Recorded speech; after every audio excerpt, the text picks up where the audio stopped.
शामिल करते हैं। फतेह जंग से हमारे नुमाइंदे मोहम्मद तुफैल की रिपोर्ट के मुताबिक वज़ीर आला पंजाब मरियम नवाज शरीफ के विजन के मुताबिक अवामी मफाद और सेहत आमा के तहफ़्फ़ुज़ के लिए ज़िला इंतज़ामिया अटक ने अवामी शिकायत पर मुसरफ और फैसला कुन कार्रवाइयाँ तेज़ कर दी हैं।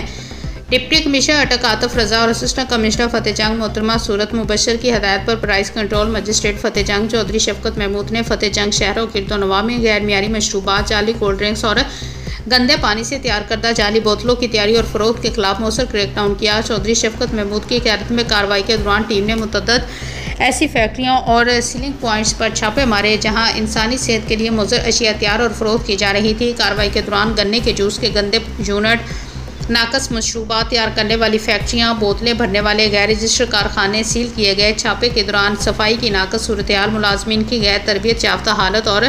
बगैर किसी सरकारी इजाज़त के कारोबार चलाने के वाज़ेह शवाहिद मिले, जिस पर मजाज अथॉरिटी ने मौके पर ही सख्त कार्रवाई करते हुए तमाम यूनिट सील कर दिया और मुतल्लिका मालिकान को भारी जुर्माने आयद किए।